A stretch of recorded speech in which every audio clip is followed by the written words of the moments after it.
میرا سوال تابوت سکینہ کے حوالے سے ہے۔ کرسچنز کہتے ہیں کہ تابوت سکینہ ان کے پاس ہے جو ایتھوپیا میں ہے، جبکہ یہودی مسجد اقصی میں کھدائی کر رہے ہیں۔ کوئی پتہ نہیں جی کہاں ہے تابوت سکینہ۔ کرسچنز والا دعویٰ تو میرے علم میں نہیں ہے کہ وہ کیسے کر رہے ہیں۔ کرسچنز کا تابوت سکینہ سے کیا لینا دینا؟ یہ تو بنی اسرائیل معاملے کو لے کے چل رہے تھے، اور عیسیٰ ابن مریم کو تو انہوں نے ایکسیپٹنس ہی نہیں دی تھی، اور عیسیٰ ابن مریم نے اپنی زندگی میں کوئی جہاد کی تال والا ایسا معاملہ کیا بھی نہیں ہے۔ تابوت سکینہ کے کسٹوڈین تو بنی اسرائیل ہی تھے، اگرچہ حضرت عیسیٰ ابن مریم بھی بنی اسرائیل میں سے ہیں، لیکن ان کو ایکسیپٹنس نہیں ملی یہودیوں کے ہاں، اسی وجہ سے وہ کافر ہوئے عیسیٰ ابن مریم کا انکار کر کے علیہم السلام۔ باقی یہ ایگزیکٹلی کسی کو نہیں پتا کہ تابوت سکینہ کہاں ہے۔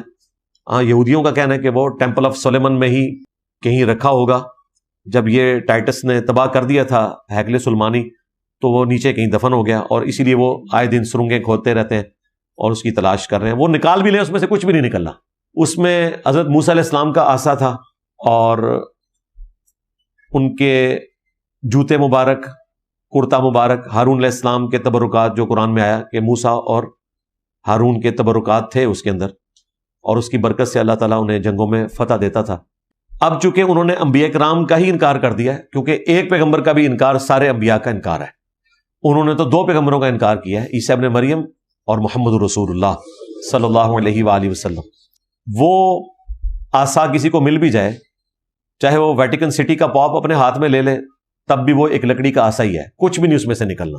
وہ موسیٰ علیہ السلام کے ہاتھ میں معجزہ تھا، چاہے وہ امام کعبہ کے ہاتھ میں دے دیں، اور چاہے کسی یروشلم کے ربائے کے ہاتھ میں دے دیں، اس میں سے کچھ بھی نہیں نکلنا بھائی۔